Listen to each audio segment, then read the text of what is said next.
សួរបងប្អូនទាំងអស់គ្នាបងប្អូនទាំងអស់គ្នាឥឡូវកំពុងតែស្វែងរកផ្ទះវីឡានៅក្នុងក្រុងសៀមរាបទាំងអស់ឥឡូវនេះហើយនាងខ្ញុំសូមបង្ហាញជូននៅផ្ទះវីឡាតូចមួយដែលមាននៅជាប់មាត់ស្រះក្នុងបរិយាទេសចរដែលមានទេសភាពដ៏ស្រស់ស្អាតហើយលំហែកាយនៅក្នុងសប្តាហ៍នេះផង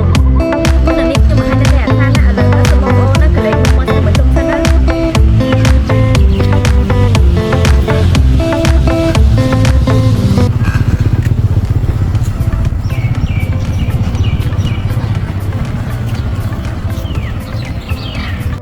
បាទកុំអោយខាតទៅយូរអញ្ចឹងយើង stay to the point ម្ដងទៅបាទអញ្ចឹងនេះគឺជាប្រភេទផ្ទះវីឡាតូបាទបើលំហែកាយបាទយ៉ាងសស្អាតនៅទៅមុខស្រះហើយបងប្អូនតិចគាត់ថាផ្ទះវីឡាតូនេះថ្លៃទៅតាមពិតបងប្អូនមានលុយត្រឹមតែ 95,000 ឬក៏តិចជាង 95,000 ក៏អាចខ្លាចជាម្ចាស់ផ្ទះនេះបានដែរបាទអញ្ចឹងបងប្អូនប្រកាសជាចង់ឃើញហើយខ្ញុំចាំមានអីខ្លះតោះឥឡូវកាមេរ៉ាដំណាំបាទដាំហើយអស់ហើយយើងមានដំបង3មកយើងចូលទៅផ្ទះយើងឃើញមានរងរីធ្វើរងខ្លះធ្វើឲ្យអស់ហើយបាទបន្ទាប់មកខាងទីធ្លានេះយើងអាចចតឲ្យបាន2គ្រឿងបាទវាធំទូលាយបាទហើយយើងធ្វើរងឡើងហើយអត់មានក្តៅអត់មានសាច់ភ្លៀងអីទេបាទ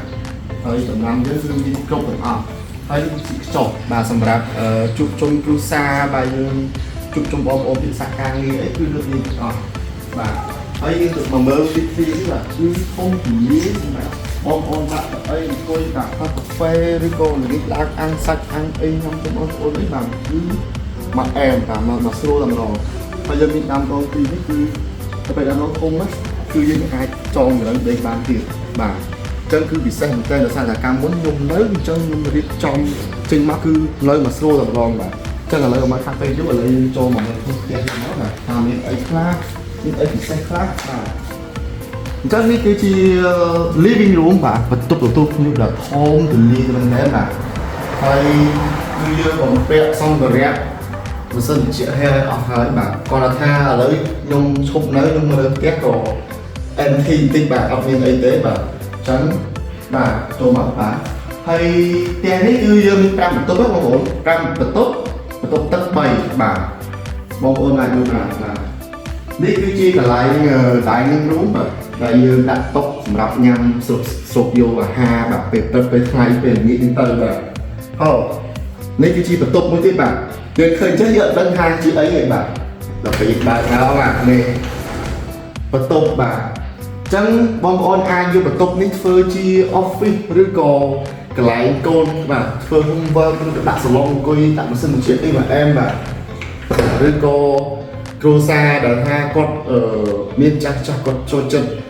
មានបែបមានព្រះអង្គមានអីគាត់អាចដាក់នឹងក៏បានដែរបាទនេះគឺជា idea របស់ខ្ញុំទៅឲ្យចឹងណាបាទនេះមើលទីធ្លាយើងទៅហើយយើងមានតុខាងក្រោមបាទបន្ទាប់មកយើងមានទីធ្លាយើងអាចដាក់ទូលដាក់តុដាក់អីតែចិត្តបងប្អូនទៅបាទហើយត្រឡប់មកខាងក្រោមគឺយើងមានចក្រានបាយយ៉ាងធំទូលាយមែនតើបាទគឺដីយើងនៅសល់ច្រើនអញ្ចឹងយើងធ្វើចក្រានបាយខាងក្រោយគឺបានធំទូលាយមែនតើបាទបងប្អូនអាចមើលបានណាគឺធំមែនតើម្ដងបាទហើយយើងក៏មានបន្ទប់សម្រាប់ឈ្នួលបាទដែលគាត់មកនៅជាមួយយើងអត់ចង់ឲ្យច្រឡំជាមួយខាងផ្ទះបាទគឺយើងអាចគឺយើងមានបន្ទប់របស់បាទហើយបើថាអត់មានឈ្នួលទេបាទគឺយើងអាចយកធ្វើជាឃ្លាំងដាក់អវ៉ាន់បានបាទហើយមួយទៀតចក្រានបាយរបស់យើងបាទគឺមានទ្វារសម្រាប់ចេញទៅខាងក្រៅមួយទៀតបាទគឺយើងអាចយកតម្រាមបោះចោលតាមរឹងឬក៏នេះយើងមានឡុងរីនៅខាងក្រៅដូចគ្នាបាទយើងហាតែអីគឺមកស្រួលតម្រងបាទអញ្ចឹងយើងបានមើលបាទយើងគេដល់ទៀតបន្ទាប់មកខ្ញុំនឹងនាំបងប្អូនទៅមើលខាងលើបាទខាងលើដែលយើងមានបន្ទប់គេបងបាទអត់ហើយមើលសច្ចាបាទបងប្អូនបាទគឺអត់ចោលទេបាទហើយឡើងមកពេញជើងម្ដងបាទគឺងាយស្រួលក្នុងការឡើងបាទបើមានចាស់ក៏អត់ពិបាកឡើងដែរបាទហើយនេះបាទគឺជាបរិវេណខាងលើគឺធំទូលាយបែបហ្នឹងបាទហើយនេះគឺជាប្រភេទបន្ទប់កូនក្មេងបាទកូនបាទគាត់អាចសម្រាប់ទីនេះបាទគឺយើងមានពីបន្ទប់ទូចហើយជាបន្ទប់ទឹកបាទបន្ទប់ទឹកពីបន្ទប់នេះបាទគឺយើងបំពាក់សម្ភារៈឲ្យអស់ហើយគឺយើងមានម៉ាស៊ីនទឹកក្តៅមានអីអស់ហើយបាទអញ្ចឹងបងប្អូនមកទិញហើយ អត់បារម្ភទេបាទគឺតិចហើយចូលនៅដល់នោះបាទនេះយើងមកមើលបន្ទប់មេគ្រួសារបាទគឺធំទូលាយបាទគឺបែបហ្នឹងបាទហើយនេះគឺជាកន្លែងដែល fresh បាទគឺ fresh មែនតើបាទទឹកឡើងបងប្អូនទឹកកាហ្វេបាទឈៀល relax បាទមើល view ស្រះដ៏ធំបាទនៅទីនេះគឺអែមម្ដងបាទគឺអែមហើយបាទទីនេះរបស់យើងបងប្អូនធំទូលាយមែនតើយើងអាចដាក់កៅអីបានច្រើនទេបាទបានច្រើនមែនតើអញ្ចឹងវាងាយស្រួលក្នុងការនៅមែនតើបាទហើយបន្ទប់ទឹកក៏ធំដែរបាទបងប្អូនមើលបន្ទប់ទឹកមកទៀតបាទបន្ទប់ទឹកធំណាស់បាទធំទូលាយមែនតើម្ដងអញ្ចឹងបងប្អូនទិញទៅគឺអត់ខុសទេបងប្អូនបាទទិញទៅគឺនៅម្ដងបាទចូលនៅម្ដងបាទមួយបាទអញ្ចឹងបន្ទាប់ពីខ្ញុំបាននាំបងប្អូនបាទទស្សនាជាមួយនឹងគេអាខានយើងហើយបាទអញ្ចឹងខ្ញុំមកចង់ប្រាប់ពីតម្លៃបាទអញ្ចឹងបងប្អូនមានត្រឹមតែ 95,000 បាទឬក៏ទឹកជាងហ្នឹងគឺបងប្អូនអាចខៅជាម្ចាស់ផ្ទះបាទវីឡាតូបាទនៅក្នុងខេត្តសៀមរាបតែម្ដងបាទគឺនៅទល់មុខស្រះបាទនេះបាទហើយពួកយើងក៏មានលក្ខខណ្ឌមួយងាយសម្រាប់អតិថិជនបាទដែលថាគាត់មានបាត់ចិត្តតិចតួចបាទអញ្ចឹងធម្មតាទេបាទបងប្អូនអ្នកលក់ណាក៏ចង់បានលុយសុទ្ធដែរចង់បាន cash ដែរប៉ុន្តែក្នុងស្ថានភាពបែបនេះ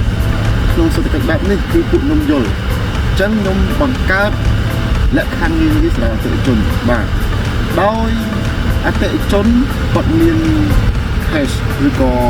បាត់ចិត្តមួយចំនួនគាត់អាចចូលរួមជាមួយពួកខ្ញុំបានបាទឬក៏អាចឲ្យពួកខ្ញុំបានអញ្ចឹងនៅសល់ប្រហែលទៀតបងប្អូនអាចធ្វើការដោះដូរជាមួយនឹងអាចចលនាតូរបស់បងប្អូនបាទដូចជា condo ជា unit ឬក៏ផ្ទះឬក៏ដីបាទឬក៏ឡានបងប្អូនអាចយកមកដោះដូរបានបាទអញ្ចឹងសរុបមកបងប្អូនមាន cash មួយចំនួនបងប្អូនមានទ្រព្យមួយចំនួនបាទអាចបូកចូលគ្នាគឺអាចខ្លាចជាម្ចាស់ផ្ទះបានហើយចឹងលក្ខខណ្ឌគឺងាយមែនតើសម្រាប់បងប្អូនអស់គ្នាបាទតែបើថាបងប្អូនមាន cash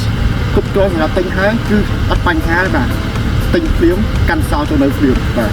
ពិបាកអីទៀតបងប្អូនបាទគឺវាមែនតើបាទបើសិនជាបងប្អូនមានចំណាប់អារម្មណ៍បងប្អូនអាចតាក់ទងមកខ្ញុំបានបាទអរគុណច្រើនជម្រាបលាបាទ